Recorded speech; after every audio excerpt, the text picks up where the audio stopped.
Boa tarde, a graça e a paz. A mais um meio-dia com a Dani, como eu disse semana passada. Hoje o meio-dia acontece aqui em Belém, minha cidade natal. E o tema de hoje é o tempo. Ontem eu fiz uma enquete com a audiência da página, onde eu perguntei sobre quais eram as maiores dificuldades dentro do tempo. Porque não é apenas esperar, mas o que acontece enquanto eu aguardo, enquanto eu espero? Quais são as dificuldades que o tempo traz consigo? É o tempo pelo tempo, a demora, a espera, o aguardar, ou é não saber como é que vai acontecer esse milagre? Porque você olha para a circunstância e pensa, mas como é que vai acontecer? Se hoje é tudo ao contrário, hoje eu não sou mais quem eu era, meu cônjuge já não é mais quem ele foi, como é que isso vai acontecer? Ou se eu oro e parece que absolutamente nada muda. Eu oro e a situação fica mais difícil, eu oro e parece que mais distante está. Ou se eu fico ressentido, e isso é uma realidade. Parece que eu que estou aqui buscando, louvando ao nome do Senhor, abrindo mão das minhas dores e das minhas vontades, e parece que quanto mais eu sou moldado pelo agir de Deus, mais a outra parte parece viver uma felicidade absoluta. As redes sociais estão bombando de sextou, sabadou, segundou, terçou, não interessa que dia da semana. A pessoa parece que está vivendo um mar de maravilhas. A vida prospera, parece que o salário aumenta, o emprego dá uma promoção, ou abre um negócio. Parece que você olha e diz assim, como é que pode quem está vivendo no pecado está vivendo uma vida tão próspera? E aqui não é só no sentido de prosperidade financeira, porque prosperidade não é sobre dinheiro, mas sobre superabundar em todas as áreas da nossa vida. Você olha e diz assim, parece que o mundo tá um mar de rosas. Enquanto eu tô aqui chorando, buscando, adorando, sendo moldado, e o processo de molde, ele é muito doloroso. Então você se ressente, porque enquanto você tá aí na luta, o outro parece estar feliz. Ou então, ter que manter a fé. É fácil manter a fé. É fácil manter a fé no momento em que não tem provisão. No momento que você olha e tá tudo seco. O sol tá escaldante no céu. A terra não brota absolutamente nada. Você não consegue enxergar sequer um oásis no meio desse deserto. Você olha para um lado e para o outro e não há frutos a serem colhidos, porque a terra está tão seca. E é nesse momento que a terra está tão seca que a gente precisa dar um fôlego na nossa fé e enxergar uma terra fértil, enxergar a colheita desses frutos na onde só há areia. É um solo que está morto, que nada prospera, nada frutifica. Isso é uma das tuas dores no deserto? E aqui talvez seja mais difícil para cada um de nós reconhecer. É olhar e ver que o que está sendo vivido são frutos de sementes das quais você plantou. Confesso para vocês que, usando um português coloquial, comum, essa foi a última ficha que caiu para mim. Eu achava o seguinte, eu havia cumprido todos os meus votos, eu tinha sido fiel, eu tinha estado com meu marido na saúde, na doença, eu tinha estado com meu marido na alegria, na tristeza, eu havia estado com meu marido na fartura ou na ausência dela, e eu pensava, eu fiz tudo certinho. Sabe quando Jesus faz aquela parábola e ele diz no olho do teu irmão, para você tem uma grande trave, no seu só tem um cisco, mas quando na realidade a trave está no teu olho e você está preocupado com o cisco do teu irmão? Hoje, quando eu olho para trás, eu consigo reconhecer a Daniela que plantou sementes de frutos que foram colhidos debaixo de muita dor. Entenda em amor o que eu tô falando pra você agora. Ah, mas meu marido é que tá adulterando, a minha esposa é que tá adulterando, o meu marido que tá intransigente, a minha esposa que é intransigente. Não importa. Em tudo, A palavra de Deus diz que daquilo que o homem semear, será aquilo que ele irá colher, porque de Deus não se zomba. Hoje, já passado o auge da situação, hoje eu vivo os problemas normais do dia a dia de qualquer casal com o Daniel, que já disse para vocês que não sou instagramável, amém? Mas hoje, quando eu olho para trás, para aquele momento de dor, e eu consigo enxergar o princípio do deserto, porque o deserto ele não começa quando alguém sai porta fora e diz, não quero mais, estou partindo. O deserto começa muito tempo antes em casa, aonde o diálogo vai sendo quebrado, a sincronia entre o casal vai sendo esquecida, aonde muitas das vezes nos tornamos pais, mas esquecemos que somos marido e mulher, ou outras vezes em que eu só profiro palavras duras, que era o meu caso. Eu tava sempre reclamando. Gente, eu era um ser reclamante. Nada tava bom, nada era suficiente. Eu achava que eu era autossuficiente de mim mesma. E eu dizia, pra que eu preciso do Daniel? Eu resolvo minha vida só. E eu fazia questão de dizer isso pra ele. Eu resolvo a minha vida só. Porque eu isso, porque eu aquilo, porque aquilo outro. E hoje eu olho para trás e o que eu mais me magoava e o que mais doeu em mim é que eu dizia, mas nós éramos muito amigos, nós éramos cúmplices. Qual foi o momento que essa cumplicidade acabou? Naquela época eu não conseguia enxergar. Hoje eu tenho total convicção. A cumplicidade acabou quando eu passei a ser autossuficiente de mim mesma. Eu não preciso, eu vou lá, eu faço. Eu pedi uma vez, não fez, deixa que eu me viro.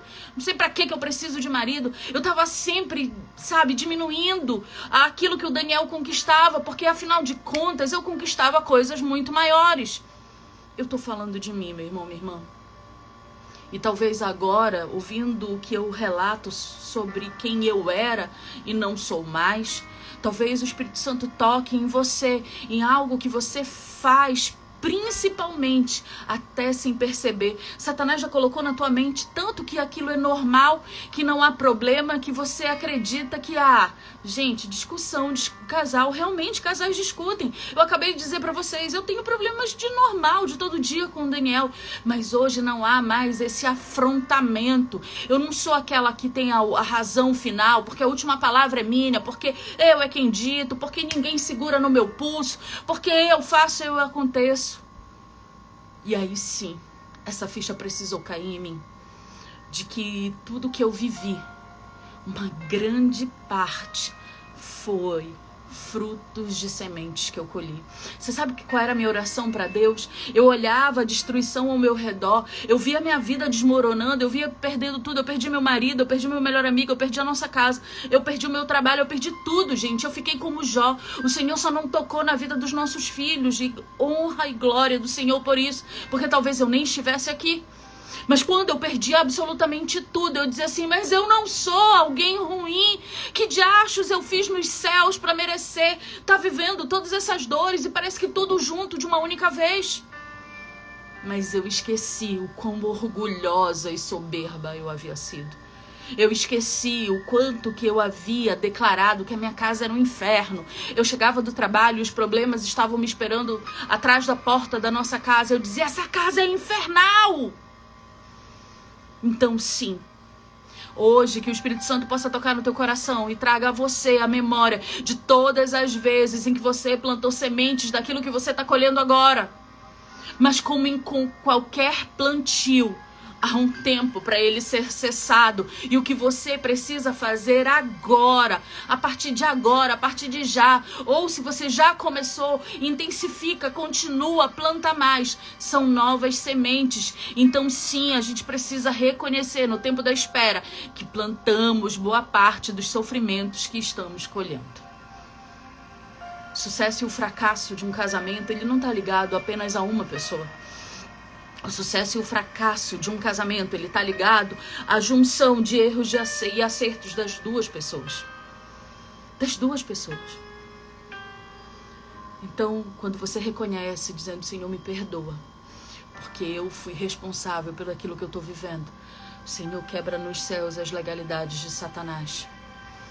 Comece a declarar novas palavras. A minha família é bênção do Senhor, a minha vida é próspera, a minha casa é abençoada, o meu lar tem a presença de Jesus, eu e a minha casa te servimos, Senhor. E você vai poder colher os frutos dessas novas palavras. Não só daquilo que você declara, não só daquilo que você professa, não só daquilo que você liga nos céus, mas daquilo que você passa a fazer a partir de agora, amém? Outro ponto que eu perguntei para vocês, dentro do contexto do tempo da espera, é a saudade. Como trazer refrigério sobre um sentimento tão genuíno que é o sentimento da saudade. Um dia, quando Deus começou a trabalhar e eu comecei a enxergar que o meu marido não era aquele traste imprestável que eu achava que era. E eu exausta, porque eram 2 crianças sobre a minha responsabilidade, sem nenhum dinheiro, sem nenhum apoio, sem o pai delas. E nos últimos anos eu já não levava mais as crianças para o colégio. Quem fazia isso era o Daniel. Eu não levava mais para o cursinho, eu não levava mais para o médico, eu não levava. Tudo isso era o suporte que o Daniel me dava para que eu pudesse trabalhar 16, 17 horas por dia e trazer provisão financeira para a nossa casa. Mas eu não enxergava dessa forma, amém?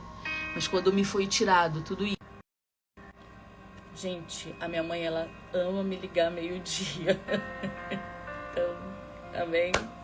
Se parar aí a live, é minha mãe tentando me ligar. Mas vambora. Bora que o Senhor tem fogo para tocar nessa seara. E aí, quando eu olho para trás, teve um dia que eu senti muita saudade do Daniel. E foi um sentimento que eu não tive como não sentir. Deixa eu falar algo para vocês sobre sentimentos. Eu e você vamos ter. Mesmo quando a gente não quer. E quando o sentimento da saudade bateu no meu coração, eu na mesma hora quis rejeitar. Por quê? Porque eu dizia assim, ele arruinou a minha casa, ele arruinou a minha vida, ele arruinou os nossos filhos, ele arruinou quem eu sou. Hoje eu não sei quem eu sou por culpa dele, ele arruinou tudo que a gente construiu. Ele é o destruidor, eu não quero nunca mais saber desse homem, eu não quero nunca mais ouvir falar dele. Por que eu tô sentindo saudade? Tá repreendido. E eu não aceitava aquele sentimento, eu não aceitava. No meu caso, eu queria rejeitar porque eu enxergava no Daniel total responsabilidade por todos os maus que eu estava vivendo, ok? E talvez você olhe para o teu cônjuge e olhe e diga assim, eu estou vivendo todos os maus porque ele ou ela ocasionou.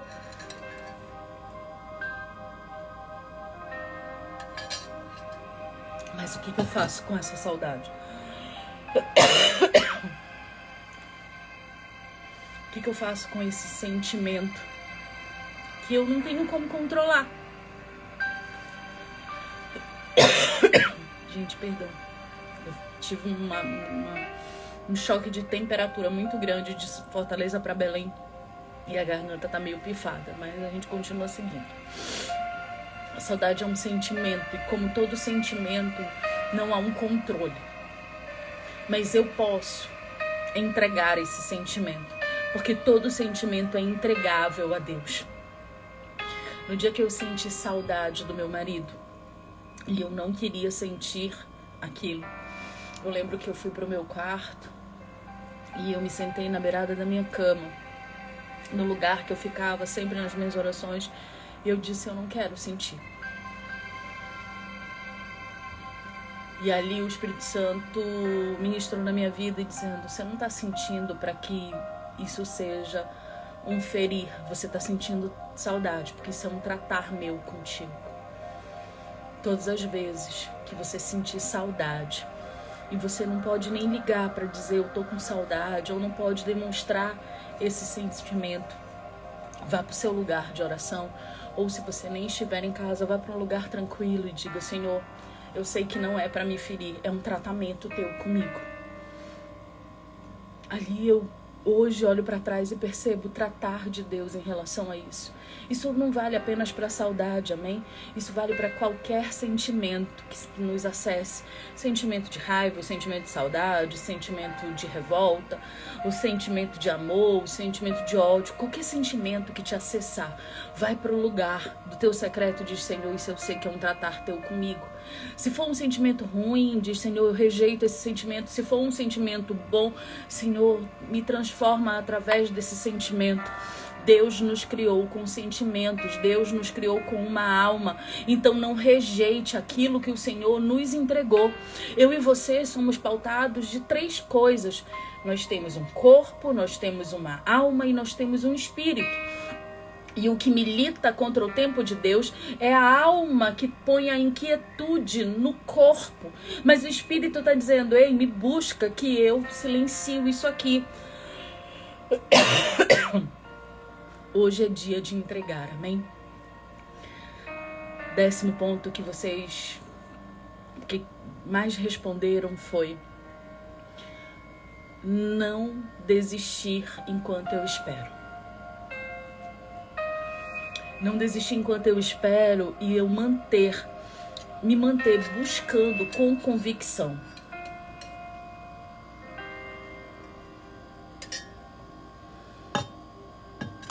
A palavra de Deus diz que a fé vem pelo ouvir e o ouvir a palavra de Deus. Quando o Senhor me deu o tema dessa live, e foi ontem mesmo que Ele me deu o tema da live, e eu comecei a engajar o tema com vocês, eu fui para o texto de 2 Pedro, capítulo 3, versículo 9, que vai dizer assim: Senhor, não retarda a sua promessa. Ainda que alguns, ao julgarem a demora, pelo contrário, Ele é paciente conosco, não querendo que ninguém pereça, mas que todos cheguem ao arrependimento. Quem pode dar um amém nessa palavra e entendeu para que direção o Senhor vai nos conduzir nessa live? Esse texto de 2 Pedro está dizendo que Deus, Ele não se demora. A promessa, ela não é retardada, mas a promessa, ela tem seu tempo para que ninguém se perca no meio do caminho. Quantos de nós, no momento da ruptura, ou seja, o deserto, como eu disse, ele não começa quando o outro sai pela porta fora dizendo acabou, não volto mais. O deserto vem começando dentro de casa há muito tempo. A gente vai negligenciando, fingindo que não percebe, ou percebe achando que o problema se resolve sozinho, então não age também. Mas o deserto já vem se arrastando, até que uma ruptura acontece e você diz, e agora? No momento da ruptura ou no momento do início do deserto, quando as coisas começam a caminhar de uma maneira que não deveria ser, o Senhor não quer que ninguém se perca. Mas esse texto está dizendo que Ele quer que todo mundo se arrependa. Porque quando eu me arrependo, eu consigo a benevolência de Deus.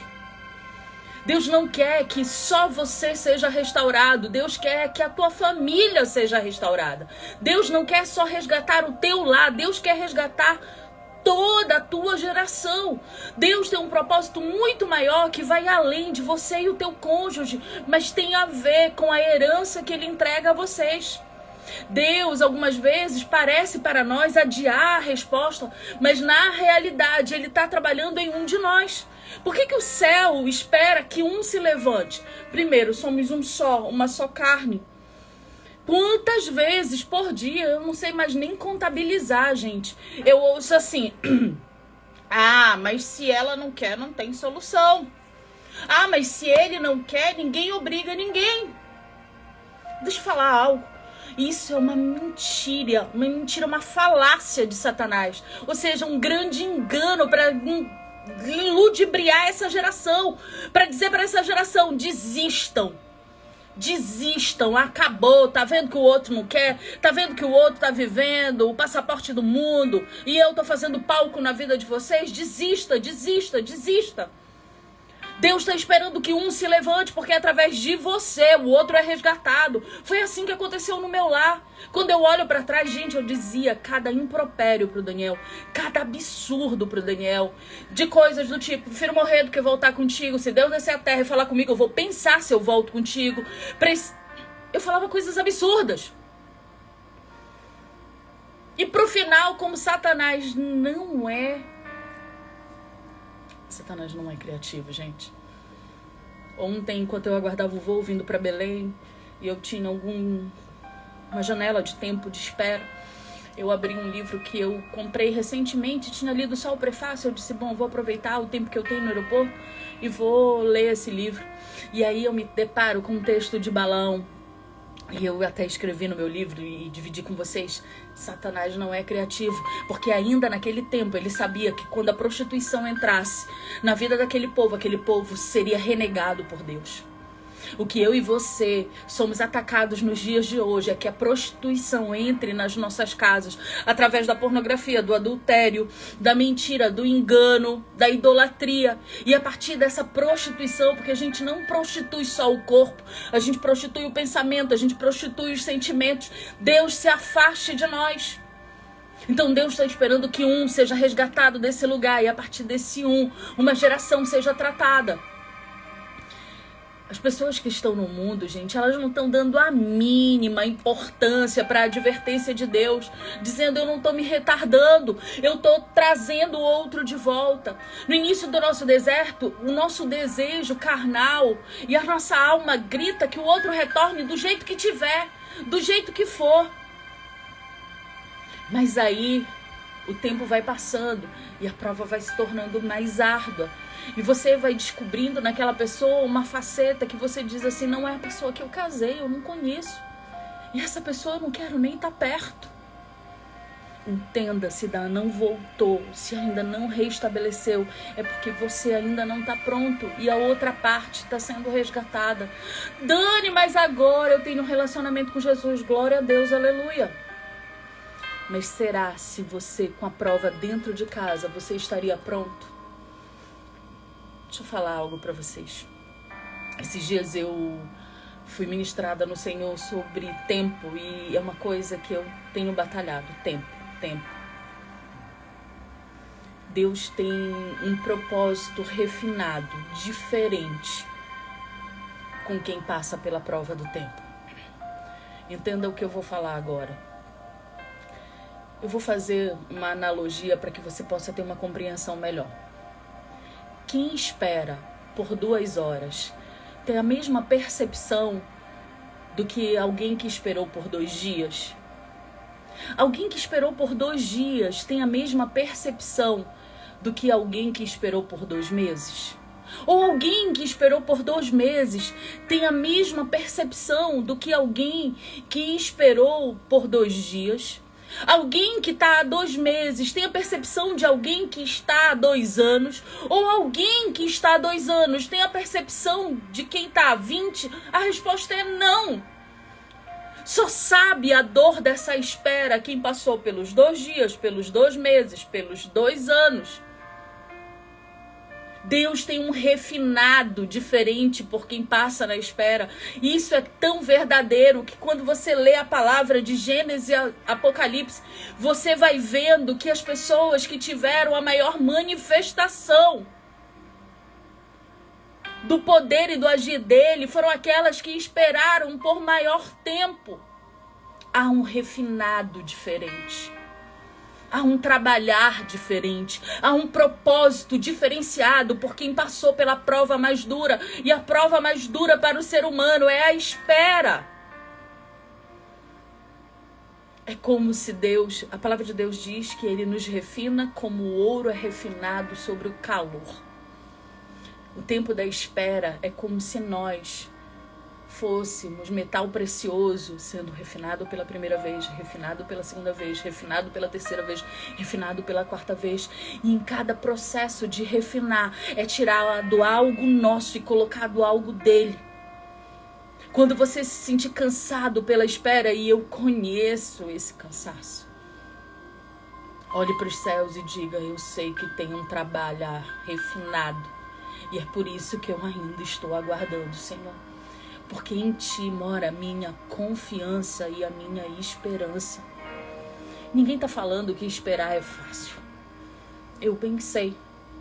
Quase 3 anos, gente. E quase 3 anos só do que foi separado de corpos. E o tempo do deserto dentro de casa. E o tempo em que o deserto macetava em cima da minha vida e na vida da minha família. Quem nunca passou pela prova do tempo jamais vai compreender o que é esse refino. Quem nunca passou pela prova do tempo jamais vai ter experiências que só quem passa por ela adquire com Deus. Eu não tô falando do tempo pelo tempo, tá? Tem gente que chega até mim, eu tô há 6 anos no deserto, já fiz de tudo. Aí você tem meia hora de prosa com essa pessoa e você descobre que o fez de tudo dela foi criar barraco, confusão, contenda, discórdia. Deus era um conhecido de ouvir falar. Aí, minha irmã, você fez como o povo que morreu no deserto, caminhou 40 anos para morrer na beira, na porta. Eu tô falando daqueles que têm buscado mergulhar nas coisas dos céus. Eu tô falando de um refino diferente para quem tem fechado a porta do seu quarto e em secreto tem falado com ele. Eu tô falando de um refino diferente para quem tem buscado mergulhar em conhecimento e sabedoria daquilo que vem de Deus. É desse povo que eu tô falando, de um avivamento que tá nascendo dentro das casas, não é dentro de um templo lotado. Não tô dizendo que não é importante ir para a igreja, amém? O que eu tô dizendo é que o fogo precisa descer dentro de casa, o fogo precisa descer dentro do teu quarto, o fogo precisa ser descido dentro da tua mesa. As pessoas que estão próximas a você precisam ver resplandecer a presença de Deus. E é nesse momento do tempo que há o refinar dele em nós. Se ainda não aconteceu, é porque ainda precisa ser refinado. Coloque isso na sua cabeça. E aí, voltando para o que vocês mais dizem sobre a espera, sobre o tempo, sobre ter que permanecer. Uma das coisas que teve maior votação foi como eu vou lidar com os meus pensamentos e a batalha na minha mente. Porque enquanto eu espero, e aqui está o refinar diferenciado de Deus com quem passou pelo tempo. Porque uma coisa é eu ouvir 2 dias, não vai dar certo, não vai dar certo. Uma coisa é eu ouvir por 2 horas, não vai dar certo, não vai dar certo. Uma coisa é eu ouvir por 2 meses, não vai dar certo, não vai dar certo. Outra coisa é eu ouvir isso por 2 anos, não vai dar certo, acabou, não tem mais como resolver. Tá vendo o refinar diferente? Você tem que repreender isso na tua mente e dizer: tá repreendido, Satanás. Não importa o tempo que passar, o meu Senhor vive, Ele é o meu Redentor e eu e a minha casa te serviremos. Há um refinado diferente, a fé fica diferente, o rema fica diferente, o relacionamento com Deus fica diferente, a perspectiva fica diferente. Se você está passando pela prova do tempo, entenda, há um agir diferente de Deus na tua vida. O que você vai viver nunca será igual a quem esperou menos. Ah, então quem espera pouco não tem milagre? Tem sim, não foi isso que eu não falei? Eu não falei isso pra você. O que eu tô falando é que quem espera, a frase da palavra de Deus que diz: aqueles que confiam no Senhor são como os montes de Sião, que não serão abalados, mas permanecerão para todo sempre. É esse refinado do permanecer de Deus sobre todo sempre nas nossas vidas. É diferente, a fé é diferente, o ouvir e o tratar de Deus é diferente, o sentir é diferente. Você já não mais permite que as pessoas te deem conselhos sem que não haja frutos na vida dela. Deixa eu perguntar algo pra você. Você vai perguntar conselho sobre alguém que quer prosperar pra alguém que não prospera? A resposta é não. Se você quer ter o corpo malhado e suado e tá tudo bem, tá, gente? Não tem nada contra. Mas se você quer ser alguém com uma aparência física diferente, você vai perguntar pro sedentário o que ele faz para que você alcance o seu objetivo? Não. Você vai num pneumo que fuma? Não. A resposta é não. Conselho, qualquer poste da esquina pode dar. Mas direcionamento, só aceite de quem tem frutos em sua vida. Frutos daquilo que você deseja viver para você.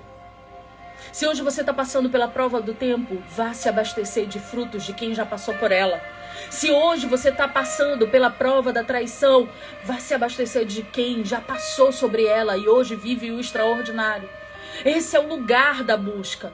A presença do Senhor precisa resplandecer sobre aquele que está vivendo o milagre que você gostaria de viver.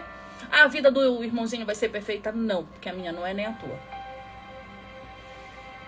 Mas eu não posso buscar calçar os meus sapatos em alguém que não tem os seus.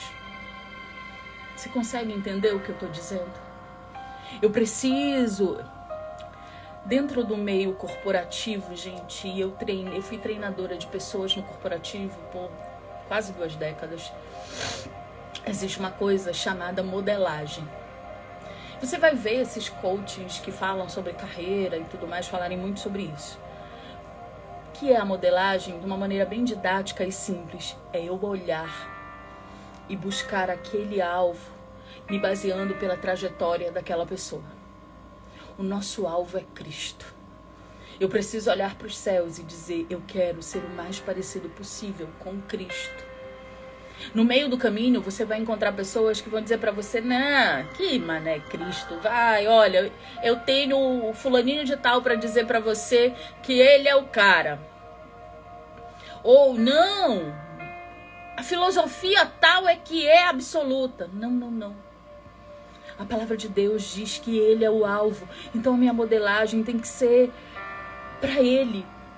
Se ele veio à terra como homem e passou por tudo que passou e não sucumbiu, eu e você somos capazes. Todos os dias eu vou precisar rejeitar o pecado. Todos os dias eu vou precisar rejeitar os maus pensamentos. Todos os dias eu vou precisar rejeitar aquilo que me fere. Todos os dias eu vou precisar entregar o meu eu, o meu orgulho, eu acho. A pior coisa que a gente pode dizer para Deus, mas eu acho. Eu acho que nessa hora, gente, Deus olha e diz assim, mas eu te perguntei o que tu acha. O que Deus acha está contido na sua palavra. E ela é a lâmpada dos nossos pés, ela é a que nos conduz no caminho iluminado. A vida ela nunca vai ser mais leve nem mais fácil. E para quem escolhe a Cristo, a palavra já adverte que o caminho é estreito, a porta é pequena e é difícil passar. Mas não desista. Porque quando essa porta se abre, há um extraordinário de Deus que é vivido por aqueles que esperam com paciência nele. Dentre as coisas que eu disse, vocês pontuaram, blinde a sua mente, não dê acesso para qualquer pessoa. Dê acesso para quem tem frutos, dê acesso para a palavra, dê acesso para quem está vivendo hoje aquilo que você gostaria de viver. Dê acesso não para alguém, porque olha, só tô dando a minha opinião. Pois é, minha irmã. Deixa eu falar algo que eu faço nos meus aconselhamentos. Todas as vezes que o Senhor fala algo comigo, ou até quando é algo que eu mesma esteja pensando, e normalmente eu costumo deixar bem claro para a pessoa se é algo que Deus falou comigo ou se é algo que eu estou sentindo. Mas independentemente se é um pensamento meu ou algo que Deus falou comigo, eu sempre digo, ore. Peça confirmação para o Senhor. Pegue isso que eu te dei, vá aos pés do Senhor e apresente, para que você tenha certeza da direção a ser seguida, para que não seja um aconselhamento sem que haja um respaldo de Deus. Tudo aquilo que qualquer pessoa diga para nós devemos apresentar junto ao altar do Senhor. Sabe aquela expressão de boa intenção, o inferno está lotado? Tem gente que aparece para entrar na nossa mente com uma excelente intenção, mas essa excelente intenção te afasta da presença dele e te leva direitinho para a porta que vai rumo a Satanás. Tenha cuidado com isso. A batalha na mente, ela começa a acontecer quando você dá acesso a pessoas que não deveriam ter acesso aos teus pensamentos. Outro ponto que vocês colocaram muito foi a questão do repúdio.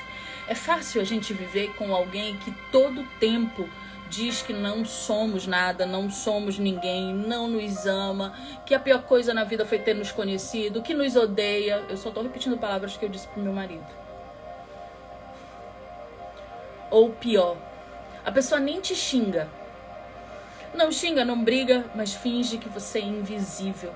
Ela te repudia tanto que ela nem quer saber. Se tu pintar o cabelo de vermelho, se tu morrer, se ficar vivo, se tiver saúde, se tiver doente, você simplesmente se tornou um invisível. Eu confesso pra vocês que eu não sei o que é pior e eu usei as duas táticas com o Daniel. Quando ele me aperreava demais, eu dizia, eu já sei qual é o remédio pra ti. Eu fingia que ele era invisível. Eu o repudiava através do desprezo. Ele não existia.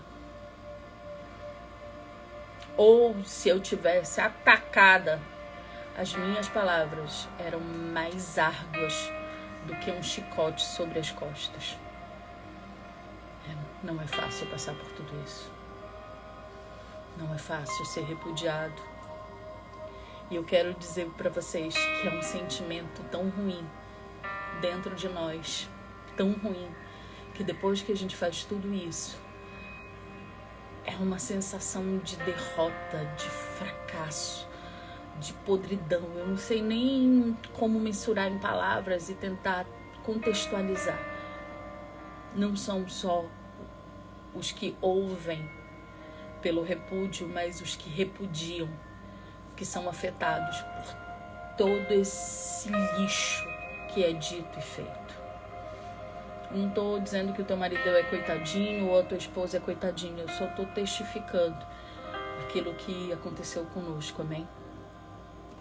E por último, e aqui talvez seja o mais grave de todos. Enquanto as outras 11 perguntas receberam 30 respostas, 40 respostas, 50 respostas, 20 respostas, a 12ª houve 80 respostas, onde dizia: eu tenho muito medo de não haver restauração. Bora numa enquete rapidinho. Seja verdadeiro, não comigo, amém? Mas com o Senhor. Você tem esse medo também? Assim como essas 80 pessoas, você tem medo da restauração não acontecer? Escreve aí, sim ou não.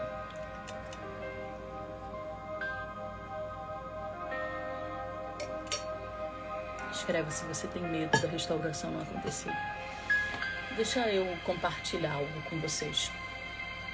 Às vezes eu tenho a sensação, por aquilo que vocês me escrevem, que vocês olham pra mim ou pro Daniel e acham que nós temos superpoderes. Quem dera, Amanda? Tem ou não? Vocês acham que todos os dias eu acordo, vamos orar? Claro que não. Ou eu acordo com uma fé inabalável? Claro que não. Ou eu acordo cheia da presença, sapatinho de fogo? Claro que não. Acordem. Eu sou tão humana quanto vocês. Tem dias que eu tô cansada, que eu não quero orar, que eu não quero falar com ninguém, que eu tô estressada, que eu quero ficar no meu quarto, que eu não quero saber de nada. Igual a vocês. Mas qual é a diferença? É que hoje eu entendi aquilo que eu sinto e aquilo que precisa ser feito. Todos os dias eu vou pro secreto. Ah, mas você vai pro secreto, nem quer falar com Deus? Eu ainda digo pra ele, tô aqui, mas eu não tô muito afim de conversa hoje, não. Mas tô porque precisa ser feito. Aí chego emburrada, amuada, chateada. Daqui a pouco aquilo se dissolve. E a névoa do Espírito Santo toma o meu quarto. E aquilo passa. E aí eu percebo, melhor decisão é sempre estar aqui. Melhor decisão é sempre estar aqui. Faça o que precisa ser feito. Não fique esperando ter vontade para fazer as coisas. Faça o que precisa ser feito. Nem sempre, nem todos os dias você vai querer buscar o secreto. Nem sempre, nem todos os dias você parece estar cheio da unção de Deus. Nem sempre, nem todos os dias você vai estar disposto a adorar e a louvar. Nem sempre, nem todos os dias você vai querer ler, estudar e meditar na palavra. Nem sempre, mas faça o que precisa ser feito. Faça o que precisa ser feito. Não se deixe parar ou retardar, porque Satanás diz para você: mas eu tenho que sentir para fazer alguma coisa. Tá repreendido, porque todas as vezes que as nossas decisões e ações são pautadas ou baseadas por sentimentos, nós vamos falhar, nós vamos pecar, nós vamos errar, nós vamos transgredir. Então entenda de uma vez por todas, vá para o seu secreto, você com vontade ou você sem vontade, ore com vontade ou sem vontade, seja verdadeiro com Deus e deixe que a névoa dele, o Espírito Santo dele te envolva, e aquele sentimento inicial de eu não gostaria, passe a ser: eu não quero mais sair daqui da tua presença, Senhor. Todas as vezes que você pensar, eu tô cansado da espera, eu tô cansado, parece que Deus está retardando a minha promessa. Lembra desse texto de 2 Pedro, onde diz: o Senhor não retarda a sua promessa, ainda que alguns venham julgar que Ele demora. Pelo contrário, Ele é paciente com vocês, não querendo que ninguém pereça, mas que todos cheguem ao arrependimento. Deus está trazendo arrependimento para tua casa, e que hoje você tome posse dessa palavra, amém? Todas as vezes que se sentir cansado, busque o lugar do descanso. Só não pare. Até aqui o Senhor falou comigo nessa tarde. E que de alguma forma você possa receber o rema dele e tomar posse do teu milagre. Lembrando, 2024 é o ano da colheita. É um ano que vamos levantar bandeiras de vitória. É um ano que vamos dizer: até aqui o Senhor nos sustentou. E é um ano de ver as promessas dele sendo cumpridas nas nossas vidas, amém? Quem crê, não esquece do tema central do nosso ano. Eu estou na contagem regressiva do meu milagre, amém? Boa tarde, fique com Deus, a paz do Senhor. Depois a live vai lá pro canal do YouTube. Beijo, fiquem com Deus.